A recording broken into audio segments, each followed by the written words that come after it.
Hello everyone, it's Victor here. It's nice to see you again. And today I'm with a dear friend of mine, Sarah. How are you, Sarah? I'm very well, tudo bem. Yeah. So this is actually the first time that we are recording in a live in-person section. Yes. There was a need to have this all set up so we could do this. I mean, it's a friendly talk, no need to. I think so, because usually we're sort of Zooms, but now I live in Portugal, so it makes sense that I can do it now in person. And it's much better to see you in person for sure. And today we are gonna be talking about some important topics related to moving to Portugal. And when it comes to deal with money, it gets even more important. So first of all, Sarah, if it's okay for you, could you introduce yourself? That would be fantastic. No, absolutely. Thank you for having me on. As you said, we've been working together. We've known each other for a couple of years now. But my name is Sarah, and I work for a company called Spartan FX. What we do is we specialize in transferring money internationally. A lot of clients we have are Americans, Canadians, people from the UK, for example, that are moving their money all around the world, but specifically Portugal. We help with the compliance side of things, making the process easy and more straightforward. Clients can encounter problems certainly on larger sums of money or if they're not in the country. So we talk a lot about preparation and the things that you need to look into and do before you move. Exchange rate movements get overlooked, and that's where it can actually cost clients a lot more money. You know, as you said, you're moving to Portugal. You want to build a life here. It may only be a short time, or it might be for the rest of your life. This is something you're going to have to manage on an ongoing basis, because you've got US dollars, you've got Canadian dollars, you've got pounds, and you will need euros. But also, as I said, we help with the hand-holding and very personal. So you always got someone to talk to. I think the human element is very important, especially when you're moving money and making such a big move to another country. I know myself, and that's the other thing that I think it's nice to try and share, is that I've moved to Portugal myself. Best decision I ever made, so we'll definitely try and sell it to everyone that I speak to. So happy to share my journey, and hopefully a success for the rest of you. Thank you, Sarah, so much. Yes, we've gone through the whole moving process. We know how stressful that can be, and getting prepared early in the process, that can help a lot. In every aspect. I think people that I meet that have come here, I think, from taxes to moving money to other things, I think that people think they've done enough research, and it's never really enough. And that's why I think in every aspect, it is important to really use experts. I mean, for me, the goal was I wanted to be in Portugal because of Brexit. I do need a visa, so I'm in the same position as you. You know, I wanted to make sure we do everything right, because I want to make sure that I can get here, and you don't want to jeopardize any of that by not doing something properly. Yeah, that's a good tip. Also, Sarah, you, as you mentioned, you moved from the UK to Portugal. You know, on a personal level, would you say that this transition to Portugal was straightforward? Are you used to live here in Portugal? You're on a personal level, what would you say? I have to admit, I felt very lucky. One of the reasons I wanted to move here, it feels like home. And a lot of expats I speak to have a similar sort of sense or feeling. So I think that's one of the things that I think's made it a bit easier. Moving it, a second I got off the plane, it was good. I think ultimately it's stressful going through, the visa process, going through all the things you do, and moving house, moving country. I mean, I can't sort of play that down. It is very stressful, and I think you've got to be careful that sometimes you don't realize how much that impacts you, and you get here and it's all exciting, all these new things, and you're making new friends, and it's all this, and then you can kind of get burnt out a little bit and not realize that actually the physical and mental effects of actually going through all that, it does affect you. I don't think we can get away from that. I think moving house, or I suppose, is one of the most stressful things that you can do up there with things sort of death and divorce. So you don't underestimate that, but the benefits of coming to Portugal. I've come here on my own. I feel very safe. whether I'm in a city or rural, whether I'm driving around, whether I'm going out for dinner at night, walking along in the evening in the dark. I never feel intimidated. I feel very safe here. Generally get good weather, a little bit of, bad weather this winter, but otherwise very good weather. The food is very good. The food is very fresh. The healthcare is very good. You get access to the public system, but also you do need private healthcare as part of the visa process. But even if you have that alongside, it's very reasonable prices, certainly in comparison to America. Everybody's very friendly. Like, we're very lucky.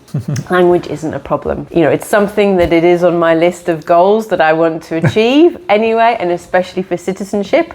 But day to day, and even sort of services, you can get by with English. Even, for example, my phone, Vodafone, it was a little bit of a challenge in some aspects contacting them, but the WhatsApp, they managed to speak to me in English. So we're very fortunate that it isn't a barrier coming to Portugal. Oh, that's really good to know, and I share your view. Portuguese, I thought it wouldn't be an issue for me, to tell you the truth, coming from Brazil, but I had to adapt to the way Portuguese people speak in a more like quick way sometimes. It's hard to follow along, but it's just a matter of just adaptation. You are here, you are gonna be living in a place where many people do speak Portuguese, so it comes quite naturally in a way. Of course, there is a need to go after, get to know the language, do a course if it's what you're looking for. But even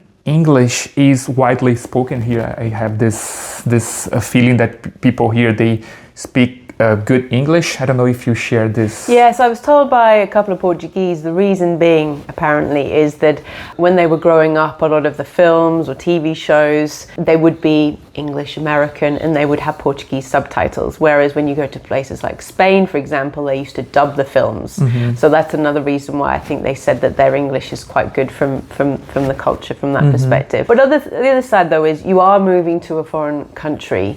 It is potentially could be a culture shock. There is things, and I think also we need to be respectful of that. And as Victor said, even if you try and learn a little bit of the language, and say if they really appreciate that, I think it goes a long way. And also just trying to sort of immerse yourself a little bit in the Portuguese culture, I think goes a long way, and they really appreciate that there are some things you might have to adapt to. A huge culture shock compared to some countries, but it is a different country, and there's some things you won't be able to get here that you can get in your home country, but there's a lot of benefits as well. I totally agree with you. And moving back, Sarah, to the process of moving to Portugal, I know that it's one requirement that you move money to Portugal. So basically, Portugal needs to double check if you have money here, so you can live here in a straightforward basis. And banking is usually one of the parts of the process that people struggle the most. Unfortunately, and that's because through my experience, not only creating the bank account here, but also transferring money using bank can be a hassle sometimes. Portuguese banks, they tend to be more like old-fashioned way. You have to, even here in Portugal, you will receive that matrix card that you have to bring with you everywhere. So when you do a money transfer, you have to see what is the code that to use to activate the whole transfer process. And I know that using, for instance, your company, that moving money from abroad, that can be a little bit more straightforward. Is that it? Yes, and I mean, even clients that have opened a Portuguese bank account and they haven't got here yet, they're still using our service to pay third parties because they're maybe not affiliated with the online banking that they have with their Portuguese bank, because we can pay any third party as long as there's an IBAN number.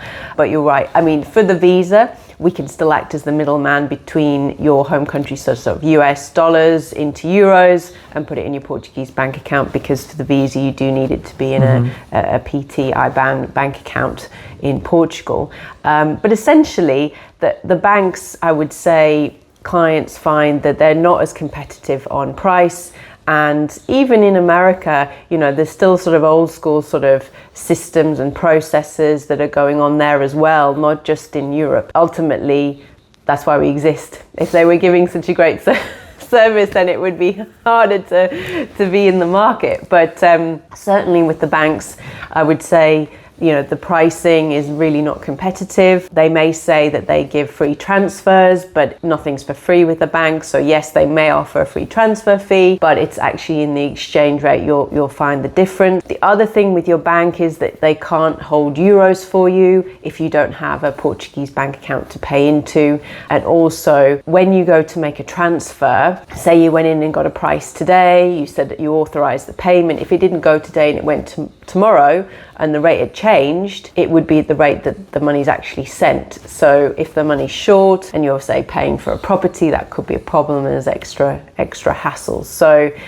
it's just giving you other options when you think about moving money. And as I said, this is something that's potentially going to be ongoing, and where we find people encounter problems is they leave it to the last minute. Now, if you leave it to the last minute, you have less options on the exchange rate, but also if there is any issues, like your bank has any limit, whether it be daily or monthly, that suddenly impact payment deadlines. They may withhold money for compliance reasons. Some clients have money in certain types of accounts, like brokerages accounts, that won't send the money to third parties or out of the country, so they want it into an account within the same company, and you have to open another account. We had that example with a client. It took them 10 days to deal with that. Now, again, if you've got a payment deadline and you're not expecting that, you could encounter problems. Certainly more stress, which is not what you need. And also, very good point, Sarah. We were talking before about I've been speaking to people that are willing to move to Portugal, many Americans, and more and more I can see that the currency exchange starts to become important topic to discuss early in the beginning. While like back then, when the euro and dollar, they were kind of same rate, parity, yeah. Exactly. It was, not such an important topic that wouldn't change that much, but nowadays that can play a big role when transferring money to Europe, to Portugal, right? Yes, I talk about this all the time about exchange rate movements, and of course when the rate's really in your favor, people don't realise the importance of really what I'm saying, unfortunately, until it starts moving against you. And yes, at the moment there is a lot more volatility. We've got a lot more things that are happening in the markets, whether it be sort of, we've had pandemics, we've got wars, we've got, obviously at the moment it's talking about the interest rate announcements, inflation data, we've got trade wars with the tariff. We're seeing a lot of foreign countries selling off quietly some US treasuries. So there's a lot of geopolitical things happening at the moment, which is really impacting the markets. And so now it is becoming more expensive, and it's now at the forefront of people's mind. It's something you always need to think about, but obviously more so now people are paying attention. And I think that obviously we all want rates to be better. Absolutely. But at the moment we look back, depending on your time frames and when you're watching this, you've got to be looking at kind of what are the levels that we're experiencing at the moment, and this might just be the new norm. And as much as you would like the rates to be better, they could actually get worse. So it's really a case of awareness of what's happening. So even if we see small movements of 1% or 3%, 3% on 250,000 euros is $8,000. So really 1 or 3 up to 3%, it still makes a lot of difference on your transfers. So often it's when we see these spikes in the market, it may be an opportunity to buy some of your euros in advance. Even if you do a quarter or half of what you need and spread it on, you're spreading your risk. It's really all about, as I said, awareness, preparation, and budgeting. So for example, we have clients that are coming to us and they're coming to buy a property, and it's just peace of mind that they know now how much that property is going to cost them, because completion can be 6, 8, 12 weeks, or maybe you're buying off plan up to 12 months. So you're going to have to make stage payments. What's the rate going to be? Yes, no one's got a crystal ball, and you can wait and see, and we can help monitor the market for you and keep you informed. That's our job. We don't want you to sort of be panicking, looking at it all the time. You've got bigger issues, visas, moving country, trying to buy a property, living your dream life in Portugal. So I think that leave that to us to help you monitor that. But It's just saying that there are other options to consider, like you would with your financial advisor who's managing your money. It's a similar thing. We're helping to manage the exchange rate movements to help you get the most that you can or protect your budgets. So one of the things we can do is with, let's say, a property purchase, we can lock a rate today for a future payment. So say, for example, you're completing in 3 months' time, you can lock the rate today, 10% deposit. It's not a cost or a charge, and you pay the remaining 90% when you need the money, and you're locked into the rate. Now, yes, if the rate improves, you are locked into this rate, but as it is more of a budgeting tool, so it's a case of bearing in mind what are your budgets, what are your time frames, what's your risk appetite, and also that 90% can still be held in a high interest earning account in America, for example. So you're still earning interest on the bulk of your money, but you've managed to lock the rate and budgeting. So as I said, it's just getting people to think about this, that there are other options that you perhaps didn't know were available, and giving guidance on the rates is one of the main services that we help clients with, I would say. That's really, really good. I mean, there is a reason why, Sarah, we've been partners for like so long, is that we trust each other's business. And so we provide a visa assistance process, and there are more and more companies that will also provide services in this area, in this scenario. Just for instance, nowadays when I speak to a fellow American in an introduction meeting, they usually tell me that they spoke to companies A, B, C, D before talking to me. So they're more educated in a way. So because of course there are more companies and the process is getting more and more complex in a way. What would you say, Sarah, would be the reasons why people should choose your company instead of competitors, for example? Yeah, so there's a couple of things. First, a lot of people may say they've used just purely online providers. And I think what's really important is that there is a human element, that you've got a personal dealer, you've got someone on the end of the telephone to offer that support. And I think, as I said, moving country, going through all this can be quite stressful. So having someone who's dealt with thousands of clients in a similar position to you is often very valuable. We have that expertise and we can really give that support. There's always someone to talk to. So if you encounter any issues or there's any questions, it's not an automated bot that you're speaking to, which can be quite frustrating, especially if there's any sort of compliance things that we need to deal with. We've had it with, experience that clients have said that their accounts with others have been closed, they haven't been able to speak to someone, and it can get quite frustrating, especially if you've sent money to them and they're holding your money and you can't get that money back instantly. Mm-hmm. That can be quite stressful. So it's knowing that we can let you know exactly where your money is at all times. Also, all your money's protected. So I talked about, we can hold euros on account for you free of charge. All the money's protected. So if anything should happen to us as a company, you'd get all that money back. Even if you're holding $1 million, that money's safe and secure. So the trust element. And I think that also goes back to the personal side of things, is it's really important that you get to know your dealer and they're there with you through the whole process, which is slightly different. They help you open the account, they're there to help you deal, they're here to deal with payment questions or anything on the payment side of things. They are your one point of contact for absolutely everything, because there's nothing worse when you speak to one person and you have to speak to another person, then you have to speak to another person for something different, and you're repeating your story numerous times. And then with us, again, we know how important it is to have that relationship, because that's how Victor works. You and your team do a fantastic job, and you're very personal, and everyone, like when I meet clients, they can't thank Victor and his team enough for the help and support that they give, and it is the personal service. And I think that's what I see sort of coming myself to Portugal, is that having people around you to support you is really, really invaluable. Yeah, I totally agree, and that's the feedback I receive from your clients as well. They do like the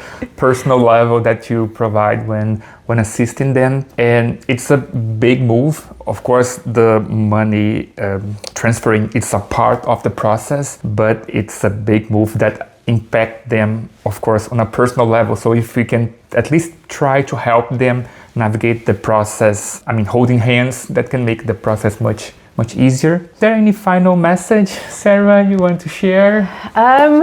final message to share. I think coming to Portugal from a personal perspective, what I see for myself and clients and other expats that I see is that everybody's very welcoming. You know, don't worry, were you coming by yourself or even as a couple? Obviously, you have to get out and you have to meet people and not necessarily going to knock on your door, but there's loads of opportunities to meet up with people in your areas, wherever you choose to settle. And certainly what we've seen at the moment, that whenever, even if there's, you know, we've had some storms, Portuguese neighbours are checking on expats and everybody's coming together. It doesn't matter where you're from. And I think that is something that I think everyone, expats, found very overwhelming and wonderful. So as I said, very well supported by experts, but also other expats and Portuguese as well. And I think also, you know, I find that clients become friends, and that's wonderful. But unfortunately, I can't help you achieve the dream like Victor and his team can, but if we can be part of that journey, then it's very fulfilling for us. So we just want to support. I think, as I said, the things I try and tell people is just takeaways, that I don't know what your timeframes are, I don't know what part of the process you're in, but it's something that I've seen time and time again. Everybody leaves it to the last minute. They're given an invoice to pay, or they're told to make a payment and they're making a payment, which is fine, you can do that. But then you're limited by this week, today, when you're making the payment. Whereas if you give yourself more time, you've got more options available. As I said, it's managing that exchange rate. It may save you money if you buy in advance. As I said, just gives you that peace of mind. But again, in case there's any issues with something you've not encountered before, we see clients, they make small transfers before they come. When they're in America, for example, everything's fine. They come to Portugal. Now they're making a larger transfer. Now their bank's saying, well, they need more authorization. You need to come in branch. Now there's a limit, and now I'm trying to buy a property, and if I have this limit, it's going to take me 6 months to do that transfers. As I said, it's only at that point you're encountering a problem. It's becoming more stressful. So let's have a conversation sooner rather than later. Free call, just to see where you're at, what's your time frames, where is your money. As I said, we have a lot of experience with different banks in America, in Canada, in the UK, and around the world. Let us just see what's your situation, even if it's just preparing you. Do you need to get an international card reader? You can apply in branch. Do you need to sign any forms of authorization before you leave? Do you need to give someone power of attorney? Again, always easier to do these things when you're in your home country. It's not impossible. As I said, we still help clients that have moved here and may encounter these problems, and there's other ways around it. But again, it's kind of just getting you thinking about this in advance. Can make such a difference, and ultimately with anything, we're just trying to make things less stressful for you. Oh, that's really amazing, Sarah. You can all find also Spartan FX information in our partners section. Is there a preferred way, Sarah, that people get in touch with you? Emails? Send us an email. If you're interested, obviously contact Victor and he can share my contact details with you. We have a moving money guide to Portugal, so they can share the link and you can request that guide. And it really just goes over a lot of things that I've touched on here, and more information if it's early stages. Have a read through and then get in touch. But ultimately, get yourself to Portugal. It's the best decision you'll ever make. I agree, 100%. Thank you so much, Sarah. No, really, really nice seeing you in person, even better. I know, any opportunity, because I live between Lisbon and Cascais. So I'm a little bit team Lisbon, but I do love central, Silver Coast, the north, and there's some lovely places as well in the Alentejo and Algarve. But Rita's Porto, team Porto. So any questions about location, let us know. But also we try and sell where we live. We do. Thank you, Sarah, so much. Thank you, guys. Bye-bye. Bye. Ciao.